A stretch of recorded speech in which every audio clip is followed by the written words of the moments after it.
Hi everyone, it's Adele from REEP. Today I'm going to show you how to make a greetings card that you can send to a friend or family member who is celebrating Eid this week. Let's get started. For this activity, you will need a printed copy of page 3, A5 coloured card, scissors, glue, coloured pens and any other craft materials you have to decorate your card.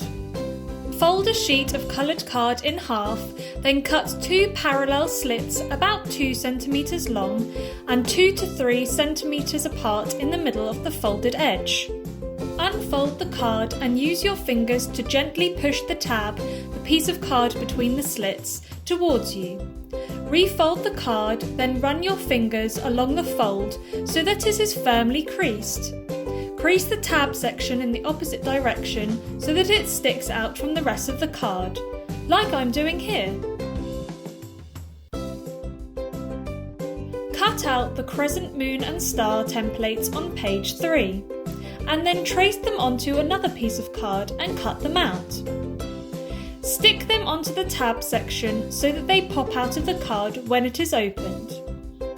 Feel free to use a different pop-out shape for your card if you'd prefer, such as a mosque or the greeting Eid Mubarak.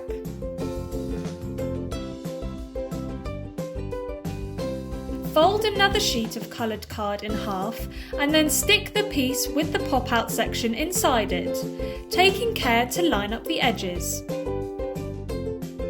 Now it's time to decorate the outside of your greetings card, using any craft materials you have to hand. Why not cut some shapes out from patterned paper, or draw a design in glue and cover it with glitter. Once you've finished, write a message inside your card and give it to a friend or family member who is celebrating Eid.